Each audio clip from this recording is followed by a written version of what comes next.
That's good, thank you. Good morning. Do I have my mic off, Alan? I do? Oh, okay. So the speakers are, there, I can hear myself now. Good morning. Good morning. My name's Carl. I'm not the pastor. You could tell us apart because he's a little trimmer than I am and I have hair. But he asked me to speak this morning. I know some of you who've heard me speak before saw the flip chart and you tried to sneak out, but it's too late now. You're stuck here with me. So I'm going to start off this morning telling you the first time I ever got lost, I was 5 years old. It was in Miami International Airport. And even in 1969, on Thanksgiving weekend, Miami International Airport was a pretty busy airport. And my dad, the retired lieutenant colonel, had gathered up all the kids to see my brother off as he was leaving for Vietnam. So my dad and mother had turned it all up, and my dad has taken charge, and we were going through Miami Airport, and all of a sudden we stop, and we look at these giant TV sets hanging from the ceiling. And on those TV sets, to me, there's no color, there's just these blank screens with green lettering. And for those of you who weren't born before 1980, computer screens used to be black and green, and there's no color that we have today. So we're looking at this screen, and there's all these words on it I don't understand, like ETA and concourse. And well, I like puzzles. I like to figure things out. And I'm sitting there, I'm looking at this, and all these numbers are trying to figure out why this is important that people keep stopping and looking at it. And probably I was supposed to be holding my sister's hand. But at some point during that, as I was concentrating on the TV set, I let go of her hand. And I'm looking and I'm trying to figure out what these numbers mean, why they're so important. And I give up. And I decide I'm going to ask my dad what they mean, because all 5-year-old boys know that dads are the keeper of all knowledge. So I look over to my dad, only my dad's not there. My mother is not there. None of my siblings are there. Kenneth, Kirby, and Kelly, they're all gone. And I'd like to tell you I was very brave at that moment. I'd like to tell you that I stopped and analyzed the situation and figured out what I needed to do, but the truth is that I exploded in tears. I cried and I sobbed, and I don't know how long I was analyzing the monitors, but apparently long enough that my family was far enough away they didn't hear me crying and sobbing.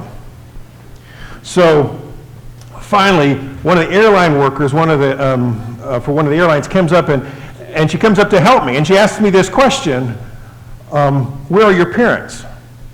Now, I want to go on record that if you're talking to a lost 5-year-old, asking them where their parents are is not going to help the situation much.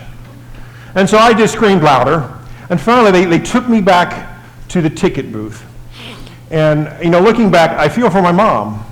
This had to be a terrible situation for her.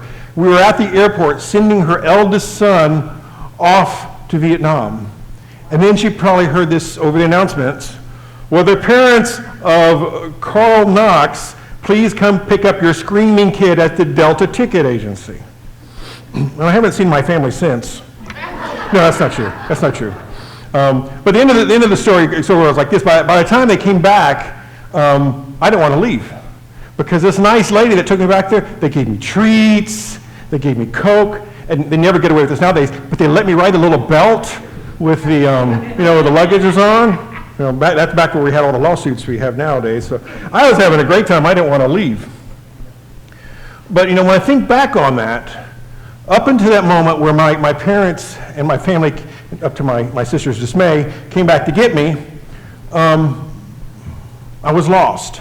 But I was not only lost, I was more than lost, because I not only did not know where I was, I didn't know where I was supposed to be. I didn't know where here was, but I also didn't know where there was. So I'm going to talk about that a little bit today, and how we go astray going from here to there. Will you bow with me, please? Heavenly Father, whenever one of your servants gets up to speak, speak the loudest and the clearest to that servant. Amen. So as it turns out, whenever, usually whenever I have a message and it's really good, it's because I stole it from somebody else. So I'm going to go on record right now and tell you that the ideas for this message came out of a book called Principle of a Path by Andy Stanley. So let me see a show of hands. How many of you have ever been lost? Okay, that's better. A lot of people lied at the first service. They didn't put up their hands, so this feels more realistic. So when you're lost, there are usually two questions that come up pretty quickly. What's the first question? Where am I? Followed very quickly by the second question, how did I get here? So I think sometimes that happens in life, that you end up asking yourself that question. All of a sudden you go, well, how did I get here? What happened? How did I get here? So in life, the questions maybe come out a little differently. For me, when I was in my mid-20s, I took a pause one time because looking at my bills, and I looked at my debt. And I asked myself, how did I get here? So like it's a big secret that somehow I couldn't understand, but I was kind of surprised to be there. How did I get here? And I think sometimes we ask this in life, and some of you might have asked a question similar to this. Maybe you asked something like, I always imagined my family would be the Brady Bunch. How did I get here? Or maybe I thought my relationship with my dad would be better than this. How did I get here? Or how about this one? I always thought I would have a stronger faith. How did I get here? So there's a lot of pain and difficulty that comes to us as we live our lives. And much of it is beyond our control. There are things, and those are things we like to focus on when we get lost. We're feeling lost and we want to look at, these other things in our life. And we ask ourselves, how did we get here? But much of the time, we got here not because of the misfortunes of life, but because we veered off the path that we're supposed to take us there. And here's the thing. We're not always aware when we do this. And I'm going to try to remember to put this down. Someone told me last time they couldn't always see. So we have our goals.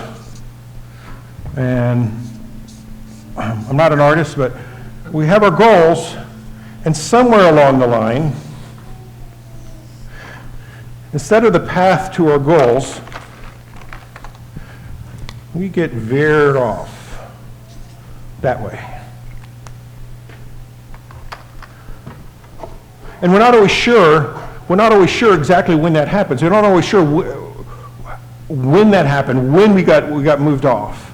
When I was younger, I used to like to go hiking in the woods. And I mean off trail. I like to go hiking in the woods. And 3 or 4 times in my life when I was out hiking in the woods, I'd come across a sign that was facing away from me. And I'd walk up to the sign, and I'd look back at it, and it would say, posted, no trespassing. And I go, oops. I'm not sure when I got that far off that I was on property I wasn't supposed to be on, but I think that happens when we get lost, doesn't it? Because when you're driving along, all of a sudden you realize you're not supposed to be you're not where you're supposed to be, and something doesn't look right, but you're not exactly sure when that happened. If you knew it was that turn 300 feet back, then you just backtrack 300 feet and get going. You're not really lost. But when you're lost, you're like, well, how did I get here? At some point, you realize you veered off the path. And sometimes you can live your life on this path a good ways and not understand that you're off the path, because sometimes the path starts off, it is nice and smooth. And the road is paved, it feels good, and you're not suffering any of the consequences yet. And you don't realize that somewhere out here there's a cliff, and you were headed for it, but other people can see that. Kids, that's why your parents, I don't know we have anyone here, but your parents sometimes freak out over things that don't seem a big deal. Because they look at where you're at, and the road seems smooth. You look at where you're at, and the road seems smooth, and you think, what's the big deal? But your parents are going ballistic because they know where the road is going. You just know what it feels like under your feet at the moment. And maybe You know why they know where the road's going? Because they've been on the road. Okay, I'll give some of you the benefit. Maybe you had friends on the road and you saw them drive over the cliff. But you're thinking, oh man, he looks so good, he's so good looking and he has a nice car, but your parents are going, I see how he treats you and his lack of respect for his own family. Now you would think as we got older and we became adults, we'd get better at knowing which paths to avoid. But somehow we can't seem to see it ourselves in our own lives, but our best friends can. And we say things to ourselves. We say, I don't understand why my children don't share their lives with me more. And your friend is thinking, well, you spent their childhood and adolescence working 80 hours a week in the office. So how do we keep ending up in these places we don't mean to be? I have the secret for you.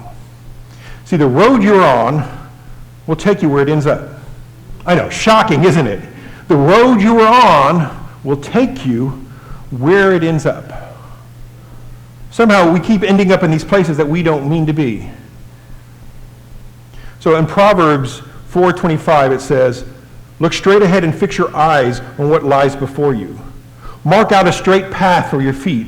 Stay on the safe path. Don't get sidetracked. Keep your feet from following evil. And there's often this disconnect between the direction we are moving and our intent. We get distracted from something that looks shiny. And we get diverted off the path that leads to where we want to go. And the Bible addresses this. I'm going to read out of Jeremiah. Now, this is actually talking to the people of Israel. And you always got to be cautious when God's talking to a people down to one person, but I think it works in this case. In Jeremiah 6:16, this is what the Lord says. Stop at the crossroads and look around. Ask for the old godly ways and walk in it. Travel its path, and you will find rest for your souls. But you reply, no, that's not the road I want. So here's an example out of my own life. A few years after I got married, I realized I was gaining weight, and I decided, well, before my wife lost interest, I better do something. I had a goal, an intention that I was going to lose my weight. Now, here's the thing, though. This path to where I was losing weight, you know what it requires? A lot of trips to the gym and healthy eating habits. Now, I actually don't mind trips to the gym, well, except they take time. And the other thing is, I like chocolate cake. And there's a lot of chocolate cake on this path. There is not a lot of chocolate cake on the way to getting six-pack abs. Now, that's a fairly benign example. I don't know why, but my wife still seems to love me. I know. I don't get it either, but let's not get into that for now. So what does Jesus say about this? So let's turn to Matthew 7:24 through 27. Now, Jesus is at the end of this message called the Sermon on the Mount. And some scholars believe that he gave this message over and over again because it's packed with information on how we can live your lives, how you can live your lives, how you can live your lives better, how you can be better at life, and how you can help bring the kingdom of God down here on earth. So this is what he says. Read it with me. Anyone who listens to my teaching and follows it is wise. Now stop. Did you catch that? What did he say? And follows it is wise. Now, why would he say that? No. Now, I'm sure this has never happened to any of you, but maybe you know some people, sometimes they come to church and they hear the preacher speak and they go, amen! And they say, preach it, pastor. And you could tell they're like, oh man, this is really getting to me. I'm going to change the way I live. I'm going to do that, whatever the pastor's talking about. I'm going to start following that. And then what happens over time? Nothing. They don't change. And you know how I know that? Because I've done that. The pastor gets up and he says something inspiring. I go, oh man, I am so convicted. But somehow I still stay on the same path. And Jesus is telling us that hearing it is not enough. You got to do it. Francis Chan, who's a pastor, says it this way: understanding and not changing is not understanding. You get that? Understanding and not changing is not understanding. You don't really have it. So Jesus gives us great direction in our lives, but looking down the road doesn't do anything for us. We have to walk it. Jesus says, anyone who listens to my teaching and follows it is wise. So I'm going to talk a little bit about wisdom. I had the opportunity to go on a trip with a church youth group. Never do that again. And there was, I'm sorry, did I say that out loud? I'm sorry. And there was this, and this was a different church, let me just say.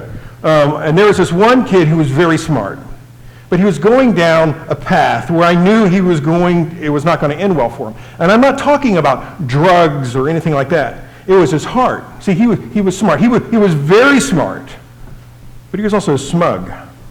And he had a disdain for others, especially if they were awkward and were not as intelligent as he was. And he enjoyed subtly mocking those people who were outside the cool group just to gain attention for himself. He had poor emotional intelligence. And he and I got in this conversation late at night about the difference between wisdom and intelligence. And while he was intelligent, he could not see the connections in the world. He couldn't see how life was all connected. And that's what being wise is. Being wise is, a wise person is aware that there are connections in the world that you might not even see. I usually gain wisdom right after I need it. I discover a connection that if I had known about beforehand would have saved me a lot of pain. But see, a fool can't see the connections. I mean, that's how you can see the most foolish of fools, is even when they are suffering the consequences, they don't see the connection.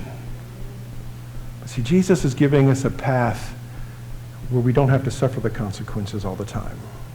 He's giving us a path that if we follow it, we can learn about those connections before we trip over them. If you follow this path, you can eventually learn about the connections. So, see, I don't want to get it wrong. He's not promising you an easy life. He's not saying things are always going to be smooth. In fact, the easy way is seldom the way to wisdom. And Jesus goes on, anyone who listens to my teaching and follows it is wise, like the person who builds his house on solid rock. So what does that mean, building your house on solid rock? Well, first, building, when you build it's a process. You don't snap your fingers and it appears you don't have Star Trek beam a house down. You have to work on it. It takes deliberation, it takes planning, it's hard work, it's repeated actions in the right direction over and over again. When I was in college and in high school, I worked summers doing construction. And I worked for my uncle, and he would build houses for these super wealthy people on a place down near Miami called Star Island. And I'm confident a number of these houses or a number of houses on the island at least, were showcased on Lives of the Rich and Famous. As you might have guessed, Star Island was very sandy, and they would actually bring dirt and grass in to start their lawns. But so before any concrete was poured, they have to find rock. And they brought in these big trucks, and they're called pile drivers. See, it's not just something you see on professional wrestling, it's an actual thing. They bring on these big trucks, and these trucks, it looks like a tower, and they erect this tower on the truck, and they have these concrete, I'm going to say poles, that's not very sophisticated, but they're about this big, or maybe bigger, and they can be up like 18 feet tall, and they put it in the tower, and they have a hammer. Now, it doesn't look like a hammer, it looks like plates, and they have a mechanism that drives it down into the ground. And they drive these big old pieces of concrete into the ground, or different places where the houses kind of sit. And sometimes they'll drive all 18 feet into the ground, and they haven't hit rock yet. So what do? They put another pylon on top of that, and drive that down, until they finally know they've hit rock. And then they cut it off right at the ground. Now, if you're the owner of the house, because this can take 2 or 3 days, and you drive by at the end of the day, what do you see? You don't see anything. All you see is a field. But what's happening is the foundation that this wonderful house is going to be sitting on is being established. The house is being built on something solid that you can't see.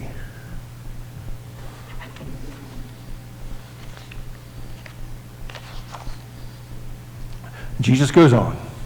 Anyone who listens to my teaching and follows it is wise, like a person who builds their house on solid rock. Though the rain comes in torrents and the flood waters rise and the winds beat against that house, it won't collapse because it's built on bedrock. But anyone who hears my teachings and don't obey it is foolish, like a person who builds a house on sand. When the rains and the floods come and the winds beat against the house, it will collapse with a mighty crash. Now, when Jesus was teaching this, as soon as he said, build a house on sand, people went, oh gosh, who's foolish enough to do that? In Proverbs 27:12, it says, a prudent person forever sees danger and takes precautions. The simpleton goes blindly on and suffers the consequences. See, a fool assumes that because today is sunny, tomorrow will be also. And so why do we have to go through all of this work? I mean, let's just cut these corners. Let's take some shortcuts. Let's get these walls up fast in the sand. But they just won't stay up in the storm or over time. I've seen companies that build houses faster than my uncle did. But I'll tell you this, after Hurricane Andrew, you could drive through the neighborhoods and guess which houses he built. It's a pretty good idea. They're the ones that still had walls standing or possibly still had a roof on top of them. I know this also because although I didn't come from a wealthy family and we didn't have a fancy house, he helped build the house for his baby sister. And that's the house I grew up in that stood up through Hurricane Andrew. So Jesus is telling us that it's a process. It takes time. If you're on a path going the wrong direction, you know what? It's gonna take time to get back here. It's going to take time to change direction. As some of you know, I'm a licensed mental health counselor. I'm afraid I have a number of acquaintances who probably doubt my skill as a therapist. And here's why. It's because they'll come to me sometimes 10 minutes before the service starts or as I'm walking to the car, and they'll tell me about the problem they have they want answers on how to fix. But see, you just can't fix it. You can't just jump back to the right path. Life is connected. Getting back to the right path is going to be a process. It's going to take time. It means forming different habits. It means repetition in the right step. It means delayed gratification. See, I need to put this up on steps so you can see geographically, it might be possible to try to find your way back and get on the right path. But with the real issues in life, you can't do that. You can't go back and take back what you said. You can't go back and spend more time with your family. You can't go back and treat her better. Life is connected. Your past is connected to your present, which is a good prediction of your future. In my last job, I did a lot of interviewing. I never asked the questions about what people would do in certain situations. Because everyone has an intent that, I'll do this, and this always sounds wonderful. But I would ask them about an example of how they handled a similar situation in their past. Because the path they are on is a better indicator of their future behavior than their intent is. Now, fools believe they can just hit the reset buttons of their lives. And people believe, I'm gonna change my job, or they hop from relationship to relationship. They declare bankruptcy, they move out, they get a divorce, and they tell themselves that they're going to start over. But the problem is, most of the time, is they're still going in the same direction, just from a different place. They're changing their environment. They're not changing their direction. They're still treating people the same way they've trained themselves to treat people. Life is connected. It's like that old Eagles song. You guys remember the Eagles? Okay, so I'm not going to sing this for you. Thank you. But a part of it goes like this. She wonders how it ever got this crazy. She's so far gone, she feels like just a fool. My, oh my, you sure know how to arrange things. You set it up so well, so carefully. Ain't it funny how your new life didn't change things? You're still the same old girl you used to be. Wisdom from the Eagles. Who would have thought that? But isn't that how we live our lives? Sometimes we keep thinking, I'm going to just change the environment, but we don't change the direction that we're living in, and we wonder why the same things keep happening to us. See, Jesus doesn't promise us a fix. He asks us, change directions. So you can't pray your way back to where you took a wrong turn. God, I know I never should have called her. Can you fix that for me? Oh, Father, I should never have said yes to that. Can you erase that, please? Jesus, if I had to do it all over again, I would do it differently. Can we have a redo? You can't go back and change that. You know, I was never a marriage therapist, but I've had couples talk to me about things in their lives, like an affair, and they're going to say, we're just going to pretend it didn't happen. And I want to slap them. I want to slap both of them. Because all that is code word for we're not going to talk about it. But you know what? Marriages, successful marriages require trust. And you might not be talking about, but she's still wondering if she could trust him. And that's going to affect her behavior. That's going to affect the way they react to each other. You can't just zap over. You have to change directions. You have to change the way you respond to each other, the way you, the path of how you live with each other, your character towards each other. It's direction that determines our outcomes, not just geographically, but academically, in our marriages, as parents, financially, health-wise. Direction trumps intent every time.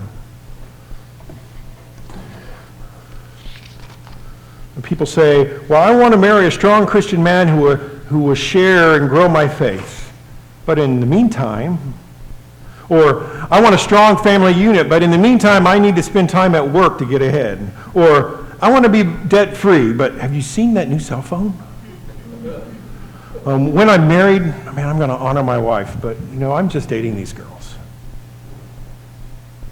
Where is their character taking them?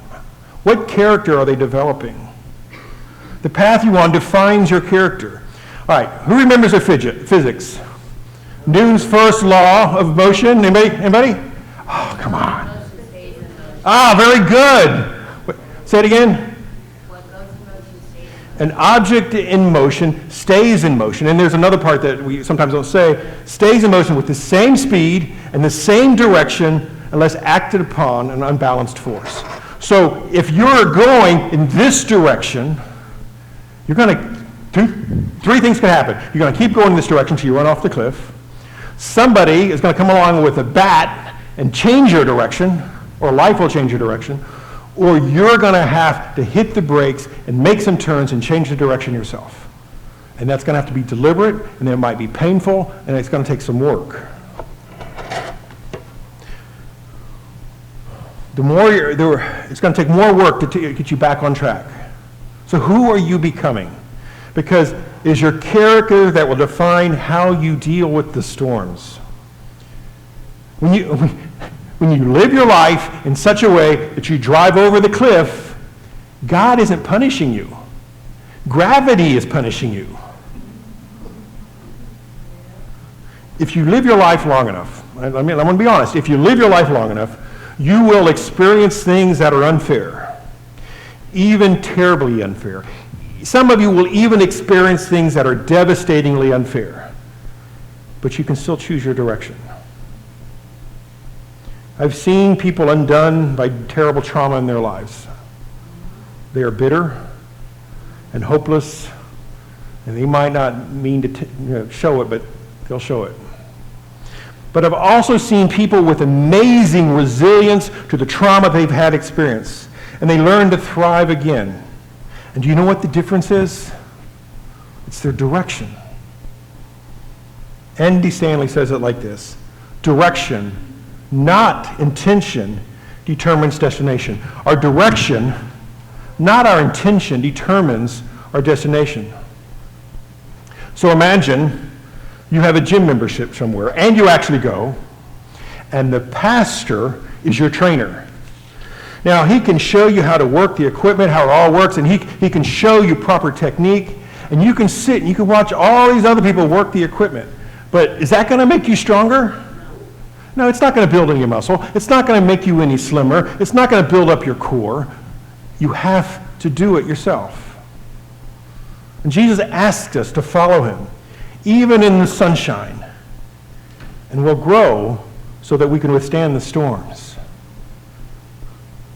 But sometimes people do this with the Bible. It sits on a shelf and it gathers dust until there's a crisis in their life, and then they take it out and they want to find something that's going to make them feel better, find something to make them understand life. But the thing is, they don't have any groundwork to understand what they're reading. That's why you change direction before you get there. Is there a part of your life where you might be headed in the wrong direction? And you got to remember, life is connected. And changing direction is a process. See, a fool thinks they can just hit the reset button and start over again. Well, when I make them enough money, I'll tithe. When they show contrition, then I'll forgive. When we have kids, then I'll be more faithful about studying the Bible. Or when the kids move out, then I'll have more time to study the Bible. When I'm in a crisis, that's when I'll get serious about my faith. But then it's too late. Oftentimes what is tended as a diversion, what is tended as something temporary, it actually becomes a path. It becomes the new direction that we're on. What if instead of just knowing what Jesus said, we actually did what Jesus said? What if we trusted him with our direction, with our destination? And some of you might be here, someone might have dragged you along here, or you're at the point in life where you're starting to question all this Christianity stuff. So that's okay. Even if you're not a Christian, this will work for you. If you follow his path, he's going to lead you in a life that's going to be better. Now, I'm not promising easier. Please, I mean, if you look at the lives of the apostles and the disciples, their lives weren't easy. But you know what? Their lives were meaningful. Be aware of ministers that tell you that if you have enough faith, you're going to be rich. There's so much wrong with that. First off, that's not how God made the world to work. Second, if you listen closely, they're probably asking you for something. And third, rich is not the secret to satisfaction. Following Jesus is not always easy, but your life was never going to be easy. Following Jesus is better, because he knows where he is going, and he knows how to bring you along.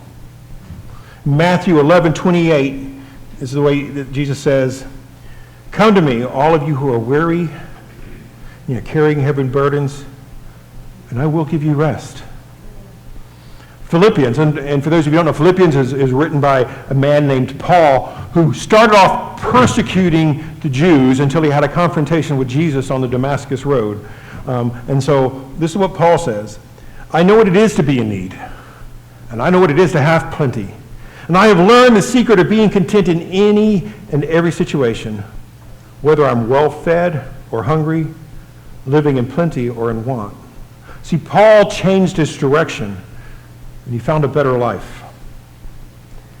Jesus says, follow me. Not just listen to me, but follow me. I have a better path. And for some of you, even before you believe in me as the Son of God, follow me. Live like I'm teaching you to live. Eventually, it will make your life better. It will make you better at life.